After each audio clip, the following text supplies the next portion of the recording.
나른한 오후 커피 한 잔에 담긴 향긋한 역사를 풀어드립니다. 커피로 맛보는 역사, 커피 인문학자 이길상 교수님과 함께합니다. 어서 오세요. 네, 안녕하세요. 네, 우리나라를 방문한 외국인이 놀라는 풍경 가운데 하나가 진짜 골목마다 자리한 카페가 아닐까 싶습니다. 우리는 그 많은 카페에서 커피도 마시고 책도 읽고 또 일도 하고 정말 다양한 목적을 가지고 카페로 향하는데요. 언제부터 이렇게 커피 판매점이 많아진 걸까요? 일단 세계 최초의 커피 판매점은 어디에서 시작됐는지부터 이야기 나눠보면 좋을 것 같아요. 네네.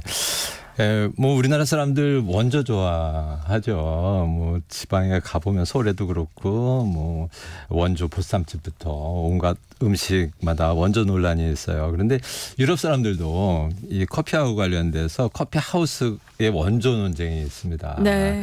나라마다 우리나라가 최초의 커피 하우스를 시작한 나라다 이런 주장을 하는 나라들이 뭐 오스트리아, 프랑스, 영국, 이탈리아뿐만 아니라 세르비아, 뭐 헝가리, 루마니아 등 많습니다. 근데 자기들끼리 카페의 원조는 뭐 자기들이라고 주장을 하고 다투고 있는데 사실 이런 주장들은 알고 보면 모두 좀 쓸데없는 주장들입니다. 아니 왜요? 최초의 카페의 원조 이런 거 다 중요한 거 아닌가요? 왜냐하면요. 기록이 전하는 세계 최초의 커피하우스는 유럽보다 1세기 이상 빠른 1500년쯤 아라비아 반도의 이슬람 성지죠. 메카에 등장한 카읍의 한 해인 게 명확하거든요. 네. 예, 커피를 발견한 것도 그리고 커피 하우스를 탄생시킨 것도 유럽인들이 아니라 동양인들이었습니다. 뭐 유럽인들이 자기들끼리 싸워봐야 2등, 3등도 아니고 10등 자리 놓고 다투는 셈이거든요. 뭐 그러니까 좀 쓸데없는 다툼이라고 보는 거죠. 네. 이 메카에서 1500년쯤 시작된 커피 하우스 문화는 옆에 있는 시리아와 레바논 등을 거쳐서 오스만 튀르키예에 전파됩니다. 오스만의 수도인 컨스탄티노플에 커피 하우스가 문을 여는 게 1554년입니다. 그리고 불과 2, 3년 사이에 600개 이상의 커피 하우스가 생깁니다. 뭐 이렇게 이슬람권에서 유행하던 커피 하우스 문화가 유럽에 전파되어 도시마다 카페 혹은 커피 하우스가 등장한 게 17세기입니다. 네. 기록이 있는 유럽 최초의 커피 하우스는 런던에 생깁니다. 1652년이고요. 처음에는 별도의 건물이 아니었습니다. 움직이는 카트나 마차에서 커피를 팔기도 하고 네. 또 다른 용도로 사용하는 건물 한 구석에서 커피를 파는 방식이었습니다. 이 나라마다 커피 판매점이 처음 등장하는 장소에는 특징이 있습니다. 이 어떤 장소에서 처음 커피를 팔기 시작했을지 혹시 짐작하시는 거 있습니까? 글쎄요. 어쨌든 사람들이 많이 오고 가는 그런 곳 아니었을까요? 네, 그렇죠. 예, 사람들이 출입이 많은 곳이었는데요. 이 커피 하우스가 처음 등장한 메카나 오스만 제국에서는 주로 모스크, 그러니까 이슬람 사원 근처였습니다. 네. 사람들이 많이 다니는 곳이니까요. 이름은 대부분 카읍의 한해 뜻으로는 커피집이었습니다. 이 런던을 비롯한 유럽에서는 주로 사람이 많이 다니는 시장 안의 음식점이나 여관에 커피 파는 업소가 등장을 네. 합니다. 미국에서는 태번이라는 일종의 선술집 한쪽에서 커피를 팔기 시작했죠. 일본에서는 도쿄의 그 음식점과 술집이 많은 번화가 긴자 주변에서 발생을 하죠. 1888년이 첫 기록입니다. 근데 첫 커피집 이름이 재미있습니다. 가부차 관인이었는데요.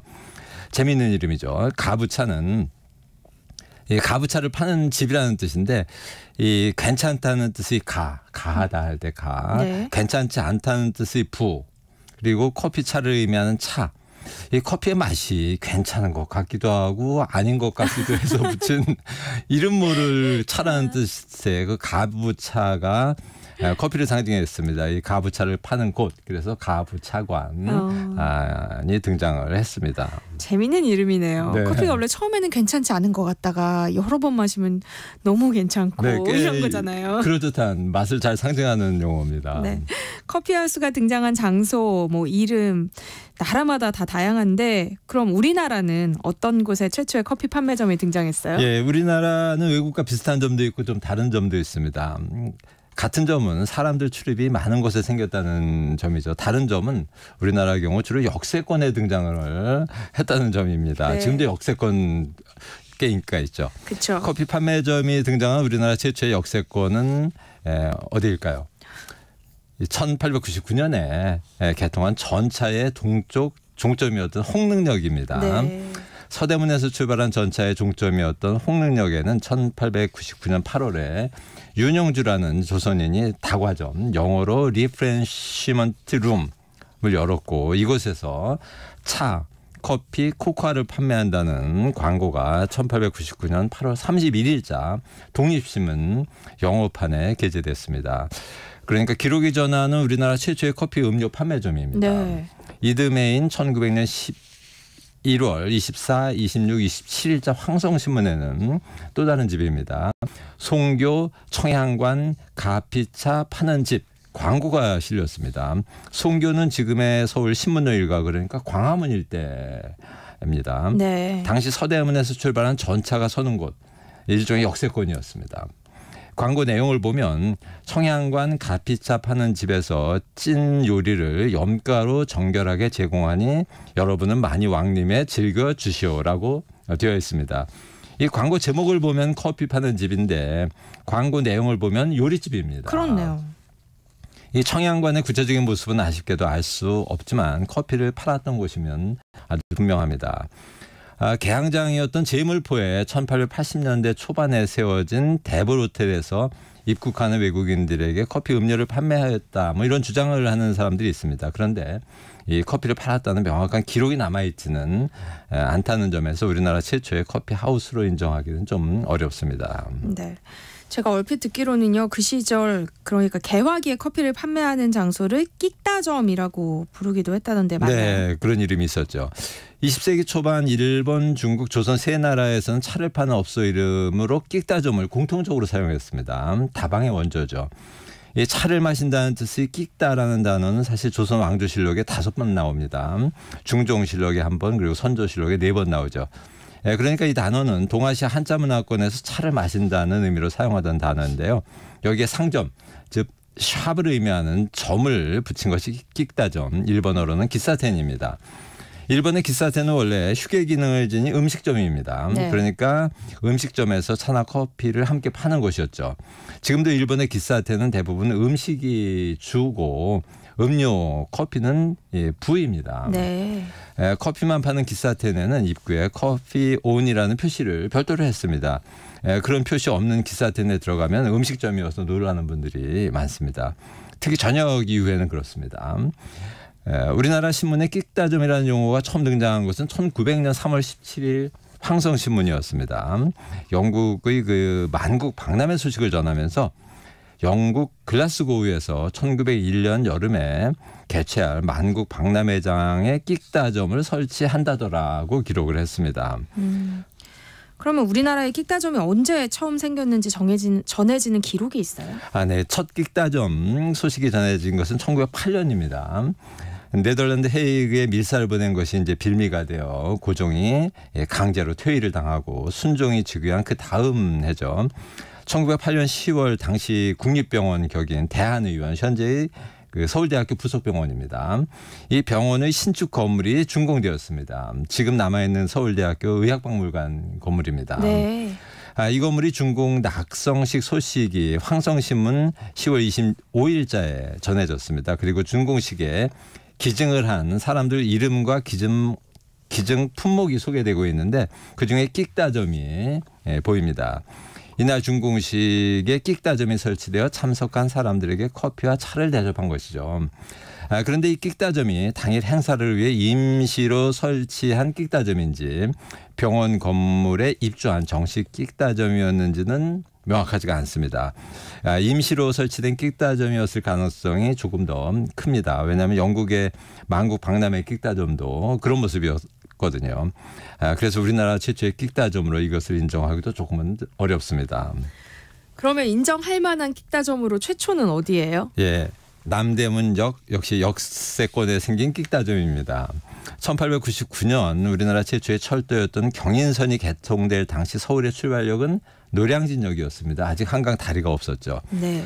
1900년에 한강 철교가 완공되고 경인선의 종착역으로 남대문역이 생깁니다. 지금 서울역이 아니고 서울역과 서대문역 중간, 그러니까 염천교 그 다리 아래에 남대문역이 있었습니다. 목조로 된 임시 2층 건물이었습니다. 1909년 11월 1일 남대문역에 끽다점이 문을 열었습니다. 일반인들이 많이 드나드는 역에 끽다점이 등장한 거죠.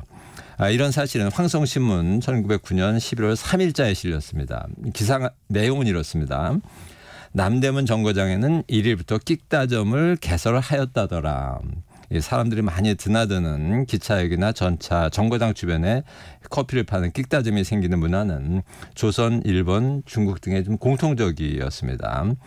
안중근 의사가 이토 히로부미를 저격한 1909년 10월 26일, 그러니까 남대문 끽다점이 생기기 5일 전이죠. 이날 아침 역에 일찍 도착한 안중근 의사가 차를 마시면서 이토를 기다린 곳도 하얼빈역에 있던 끽다점이었습니다. 그러니까 남대문 역이 실제로 사람들이 좀 많이 드나드는 곳이었죠. 네, 흥미로운 기록이 남아 있습니다. 이 끽다점 개업 5년을 맞아서 매일신보가 이용 실태를 보도했습니다. 남대문역의 한 달 승강객은 합계 6만 5,510인이었습니다. 승객, 즉 타는 사람이 3만 2천여 명, 강객, 내리는 사람 또한 3만 2천여 명이었습니다. 하루 평균 2,100명 정도의 이용객이 있었던 거죠. 많죠. 네. 재미있는 것은 승강객 이외에 배웅이나 마중하는 사람이 거의 2만 명 정도 있었습니다. 이용자 3명 중 1명꼴로 마중이나 배웅 온 사람이 있었다는 얘기입니다. 그 시절 기차가 그렇게 자주 다니진 않았을 텐데요. 생각보다 많은 사람들이 오가는 곳이었던 것 같아요. 그럼 이들 중에서도 커피를 마신 사람이 어느 정도인지 추정해 볼 수 있을까요? 예, 정확하게는 알 수 없지만 짐작은 할 수 있습니다. 이 기사를 보면 이 끽다점의 한 달 음식객이 743명, 수입 금액이 453원 정도였는데요. 네. 수입 금액 453원 중에서 음료 수입이 109원 정도로 나옵니다. 커피와 차가 중심인 음료 수입이 전체의 24% 정도였죠. 당시 음식값은 음료값은 음식값의 3분의 1 수준이었으니까 음식을 먹는 사람들이 대부분 음료를 하나 정도 시켰다는 얘기입니다. 당시 신상품 커피의 인기를 생각하면 음료 판매의 50% 내외였을 것으로 짐작이 되거든요. 네. 하루 평균 30장 정도의 커피가 팔렸다는 계산이 가능합니다. 이 끽다점에서 가장 많이 팔리는 음식이 있습니다. 혹시 짐작 가는 거 있을까요? 글쎄요. 뭘까요? 힌트가 필요할 것 같은데요. 예, 외국 음식이었습니다. 외국 음식이요? 네, 중국 음식이나 일본 음식은 아니고 서양 음식이었습니다. 혹시 짐작 가시는 거? 서양 음식이요? 뭘까요? 피자나 스파게티 이런 건 아니겠죠? 예, 정답은 산도우 이찌입니다. 산도 있지요? 네, 샌드위치입니다. 네. 커피 한 잔에는 5전 정도였는데 산도이치, 즉 샌드위치는 15전 정도 했습니다. 같은 시기에 서양에서도 커피와 가장 잘 어울리는 음식이 샌드위치였습니다.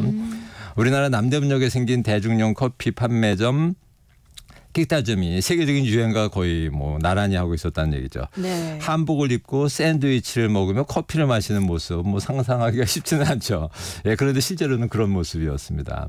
이 끽다점에는 음식을 나르고 식탁을 정리하고 음식값 계산하고 하는 등 이 주인을 도와서 일을 하는 직원이 있었습니다. 남자였을까요? 여자였을까요? 그때는 여성들의 사회 진출이 많지는 않았을 것 같아서 여성은 아닐 것 같은데요. 네, 남자였죠. 네. 이렇게 끽다점이나 음식점, 역 등에서 허드렛 일을 하는 남자 종업원을 부르는 명칭이 당시 있었습니다. 혹시 짐작 가는 명칭 있으신가요? 우리나라에서는 요즘 저기요, 그쵸, 이모, 저기요. 이런 이상한 호칭을 많이 쓰고 있는데 당시에는 뭐라고 불렀을까요? 여보게 이런 거 아니에요? 예, 정답은 뽀이였습니다. 들어보셨죠? 네. 뽀이. 뽀이. 예, 샌드위치를 파는 곳에서 일하는 뽀이. 예, 그럴듯한 이름입니다. 이때부터 거의 1970년대까지 음식점이나 호텔, 역 등에서 일하는 남자들을 뽀이라고 불렀습니다. 뜻은 소년이죠. 예, 당시 프랑스가 비슷한 호칭을 갖고 있었다고 합니다. 서비스업에 종사하는 남자 직원을 객송, 즉 소년이라는 뜻으로 불렀죠. 여자 직원은 마드모아젤이라고 불렀다고 하죠. 영어권에서 서비스업 종사자를 보이 혹은 거리라고 불렀다는 얘기는 못 들어봤습니다. 당시를 배경으로 한 영화에서도 본 기억이 없고요. 베일보이가 있었지만 호칭은 아니었었죠. 직업 이름이죠. 그러니까 프랑스식 호칭에 새로 들어온 영어 단어가 합해져서 만들어진 게 보이가 아닐까 이런 생각을 합니다. 프랑스어가 좀 어렵죠. 객송도 어렵고 마드모아젤도 길고 어려워요. 같은 서양의 단어이면 뜻이 같은 보이가 선택된 것이라고 봐야죠. 당시 뽀이에는 여러 종류가 있었습니다. 열차 뽀이, 호텔 뽀이, 기선 뽀이, 요리점 뽀이 뭐 등등이 있었습니다. 네. 그런데 이런 끽다점 후에 생기는 카페 등 서비스 업종에 여성들이 진출을 합니다. 1910년대 후반입니다. 이런 여성을 부르는 호칭으로 뽀이는 맞지 않죠. 예, 당시 사람들도 여자를 뽀이라고 부르는 것이 이상하다는 것은 알았습니다. 그래서 네. 신기한 용어가 생겨납니다. 실제로 이 신문 등에서 사용한 용어입니다. 재미있는 표현인데 뭘까요? 제 책을 읽으신 분들은 알 수 있는데. 엿보이? 어떻게 보셨군요. 예, 정답은 엿보이였습니다. 네. 여자 보이입니다. 여교사, 여순경, 네. 뭐 여검사, 여군, 여사장, 여판사 등 직업 앞에 여라는 단어를 붙이기 시작한 초기 사례 중 하나가 아마도 엿보이가 아닐까 합니다. 이 대부분의 근대적 직업의 주인공이 남자였는데 여자들이 같은 직업에 등장하면서 이들을 구분해서 부르기 시작한 거죠. 이런 이름이 의미하는 것은 이 직업이 원래는 남자들이 주로 하는 직업인데 네. 여성이 신기하게 하고 있네 뭐 이런 차별적인 의미입니다. 초기 남대문 끽다점에서 일하던 뽀이는 김군이었습니다. 신문에 나옵니다. 그럼 뽀이, 엿보이 이런 호칭이 신문 같은 공식 기록에도 나오나요? 네, 뽀이라는 표현은 1910년대 중반 신문에 정말 많이 등장합니다. 네. 1918년 10월 1일 대구역 신축과 함께 역 건물 안에 문을 연 끽다점에서 여자를 급사로 채용했다는 기사가 부산일보 1918년 10월 6일자에 나오는데요. 기사 제목은 대구 끽다점 개업이었고 부제가 엿보이의 애교였습니다. 당시 신문 기사에 보면 뽀이 범죄라는 단어도 네. 많이 등장합니다. 1920년대에 들어서면서 전체적으로 이제 뽀이, 엿보이에 대한 사회적인 인식은 부정적으로 변해가기 시작을 합니다. 엿보이는 1920년대 중반에 웨이트리스 그리고 해방 이후에는 내지로 변합니다. 일제시대에는 끽다점 말고 카페라는 업소도 있었다고 하던데요. 이 카페는 끽다점과는 다른 거였어요? 예, 끽다점은 샌드위치 등 간단한 음식이 중심인데 그곳에서 커피를 파는 곳인 반면에 1910년대 초에 등장한 카페는 커피, 차 그리고 맥주나 위스키 등 음료가 주고 디저트류의 음식이 따라 나오는 곳이었습니다. 네. 그러니까 음식과 음료가 함께 판매된다는 점에서는 비슷했죠. 그런데 1920년대 중반부터는 카페에서는 술과 웨이트리스가 커피나 음식보다 중요하게 됩니다. 일본을 따라서 이 퇴폐의 길로 들어서는 거죠. 그래서 끽다점과는 완전히 다른 모습으로 변모하게 됩니다. 그렇군요. 그럼 우리나라의 카페라는 이름의 업소는 언제 등장하게 돼요? 네, 일본의 카페라는 명칭의 커피 판매점이 등장한 게 1911년 봄이었습니다. 도쿄에 일본 최초의 카페 라이온이 생겼습니다. 우리나라의 카페가 처음 등장한 것도 같은 1911년이었습니다. 네. 그런데 그해 가을에 지금의 남대문 3가에 생긴 서양 음식점 청목당 3층에 생긴 카페가 있는데요. 카페 이름이 카페 타이거였습니다. 일본은 라이언, 조선은 타이거. 일본인들은 사자 좋아하고 우리나라 사람들은 호랑이 좋아하는 풍습이 첫 카페 이름에도 반영된 거죠. 일본과 한국은 뭐 여러 가지 면에서 대조적이고 경쟁적인 나라인 것은 옛날이나 지금이나 큰 차이가 똑같네요. 없는 것 같습니다. 네, 1900년대 초반 우리나라에 등장한 최초의 끽다점 이야기 아주 흥미로웠는데요. 다음 시간에는 또 어떤 이야기가 기다리고 있을까요? 네, 다음 시간에는 오로지 커피 때문에 대통령이 된 미국의 제25대 윌리엄 맥킨리 대통령 이야기를 하겠습니다.